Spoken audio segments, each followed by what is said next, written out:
Hey Weavers, this is Deborah from yarnovations.com, and today I want to talk to you about how to twine.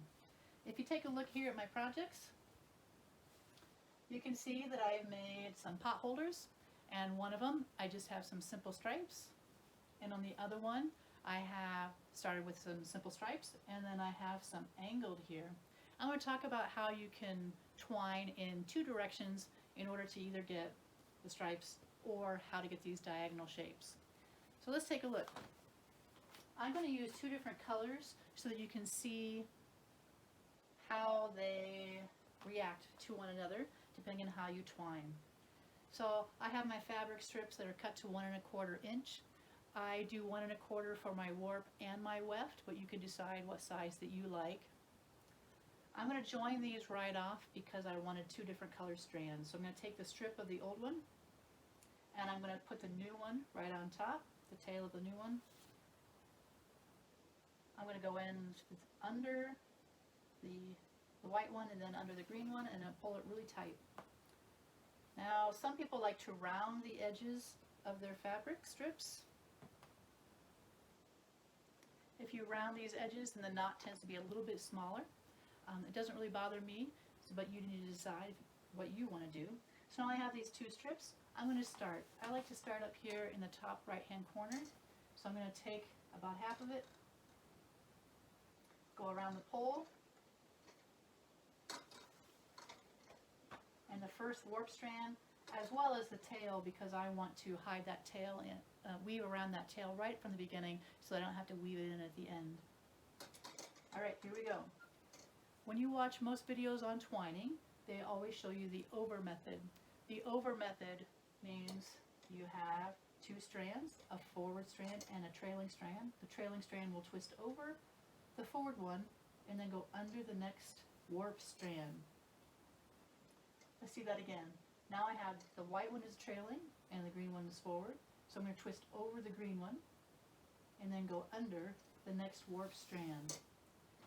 I like to find a pattern, so I like to hold the trailing strand in my thumb and first finger and the forward strand in my last fingers. Twist over, and then it's ready to go under the next strand. So twisting over and go under the next strand. I don't know if you can see already, but you can see which way the stitches are tilting.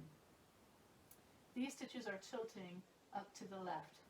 When you twist over and work left, the stitches tilt to the left. Okay?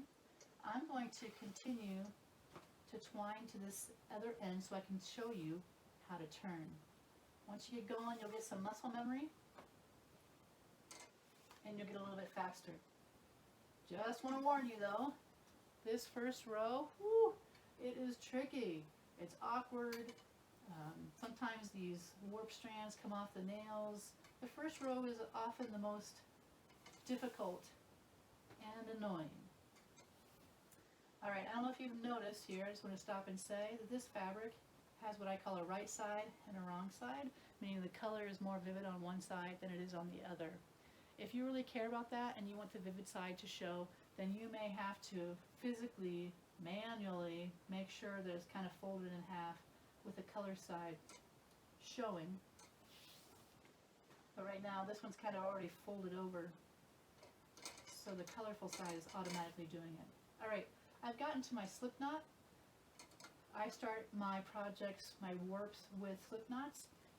If you did also, then you should weave over each one as if they're separate strands, and that'll lock this end of the warp strand onto your project.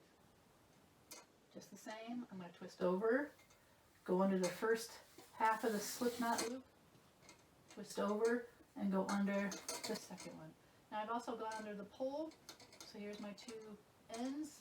I'm going to go back and push up my first row of weaving.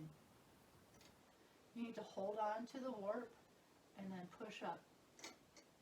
Go as high as you can because you don't want those little warp strands, loops, to be left at when you pull it off the project. Alright, so can you see that the stitches are tilted to the left? You twist over and work left. They tilt to the left. Alright, here we go. How do you turn? I I always like to think of it as the trailing strand was the one that was always the next one to go. So this is my trailing strand, and that's how I like to decide what's going to turn. Ready? I make that one turn first. It goes around the pole and that first warp strand. Now I'm going to be working this way. This is my trailing strand, so now it's turn to go. And remember, I'm twisting over. So it's coming from behind the pole. It's going to go around the front of the pole and over this strand because I'm twisting over.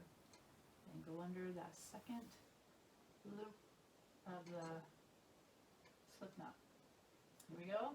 Trailing one goes first. Twists over and under. There we go. Twist over and under. Again, I like to grab it with my finger and my thumb, and the other ones with my other last fingers, and then just twist over and under.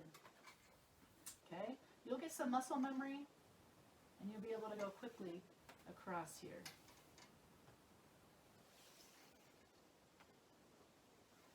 If you want, you can work kind of close to the top so you don't have these down so far. I don't really worry about it because I'll push them up when I get to the end of the row. Twisting over and under.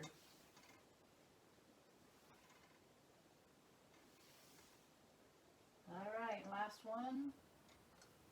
I'm at the end. Now you go back, remember, grab a hold of your warp strands and push up your weft or your weaving strands. Can you see that these are tilted in the opposite direction? Let's take a look here. This row, the stitches are tilting toward the right. So when you are twisting over and working right, the stitches will line up to the right. This is called counter twining because in one row the stitches are facing the left and the next one they're facing to the right. So they actually make a nice little V, and you can kind of see that V here. And that's called counter twining, meaning the stitches don't lay in the same direction. And that's this project right here, where it just stripes. This, you need the stitches to line up in the same direction from row to row in order for them to kind of line up. So counter twine at the beginning, and that makes sure that your corners kind of lay flat. If you start to get the stitches to line up right from the beginning, the corners kind of curl up. So I always like to start my projects with counter twining. Counter twining means I've twisted over every time, or you twist under every time. So that was the twisting over. So let's take a look at what it looks like to twist under. Now I personally prefer to twist under because I feel like I can twine faster. So let's take a look. Again, the trailing one is the one that needs to go first around the pole and the end. So I'm going to make it go around the pole and that first warp strand. Now I'm going to be working this way, and I'm going to use now the trailing strand. But remember, I'm going under this time. So I hold up the lead one so that I can go under it and then under it. The trailing goes under the lead one and then under the next warp strand. Under, under, under, under. Last time when we twisted over, you could say over, under. Now I'm doing under, under. Now my project has strings. I like to pull my strings out as I'm weaving, otherwise they can make a big mess and it's harder to keep weaving through. Some people cut their fabric so they have less strings. I almost always tear unless the fabric is hard to tear. So I'm going to finish going under. And as you can see, these stitches are also leaning to the right. So that row is leaning to the right, and this row, the second and third row, are both leaning to the right. And you can see already that I'm getting my diagonal strip going. So if you twist over on one row and under on the next row, you can get a nice diagonal pattern going. So I'm going to finish going under. I'm back to my slip knot strands, so I'm going to go around that first one, continue twining under the first one, and then under the second one. So let's talk about turning here. Turning always feels like a new thing every time you get to the end, but I do the same thing that I did before. The trailing one goes around first. And then I'm going to work, I'm just showing you working under for going back. So now it's this turn, the green one's turn. So it's going to go around the pole, under this one, and then under the next warp strand, which is part of the slip knot. So I'll hold the forward one up so I can go under it, and then under the next warp strand. Hold the forward one up, make it go under that one and under the next warp strand. Here we go.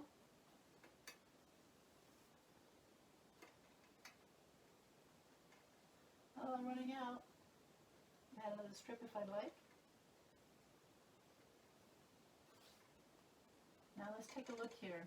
I recommend pushing up your weaving every row so that you get it nice and straight. And if you forget, then at the very most, I would push it up after every 2 rows, because sometimes if you get too much farther, then it's really hard to push it up, and then you can kind of not get it straight. And then once you get working toward the center, whew, then you have weird, funny gaps. So for twining, on the 3rd row, I twine under, and the 4th row, I twine under. That's considered counter twining, because then the stitches lean in a different direction. So again, you're going to get that V, only now it's in this direction.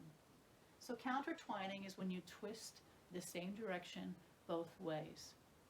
If you want to get this pattern, let's talk about this pattern in particular, you might twine over for half, and then under for half, and then over for half, and under, over and under. If you twist over and under, then you'll get this diagonal, and then over and under, and over and under. That's how you get the diagonal. So how do people twine a whole project? Normally, they'll counter twine at the beginning so that the corners lay nice and flat. They'll twine for a few inches, and then turn the loom over and twine several inches up this way. You want to twine from both ends toward the center so you have the same kind of pull on both sides of the rug and you don't get extra buckles or something going on. So you can twine from here, turn it over, twine for quite a ways. Unless you want to twine from the bottom. Some people prefer twining from the bottom, and they'll work up and turn it over and then twine from the bottom again and work their way to the center. I have found that I actually don't need to turn the loom if I don't want to. I can twine from the top for several inches and then start at the bottom and twine up for several inches. Sometimes if I'm twining under, I prefer to twine from the top. If I'm twining, twisting over, I prefer to work on the bottom. When you're twining, twisting under, sometimes these nails seem to be kind of cumbersome or in the way, so I prefer twisting over when I'm working from the bottom. But that's up to you, just so long as you work toward the center, and then you'll weave those last few rows. Woo, they're going to be a doozy, really tight. I use some scissors with somewhat of a sharp point to kind of push them in. You can use a crochet hook or other, like a pushing instrument, to get those last couple rows in there. And then I weave the tails to the back and then weave them under quite a few inches and clip it off. I have tried using a crochet hook, a large weaving needle, and I found the best thing to use to weave in tails is a bobby pin. So I just put a bobby pin near the end, and then following a warp strand, kind of bring that tail up and cut it off. So this is the basics of twining. Remember, there are 2 ways to twine, by twisting over or twisting under, and that changes the direction of the stitch. Happy weaving!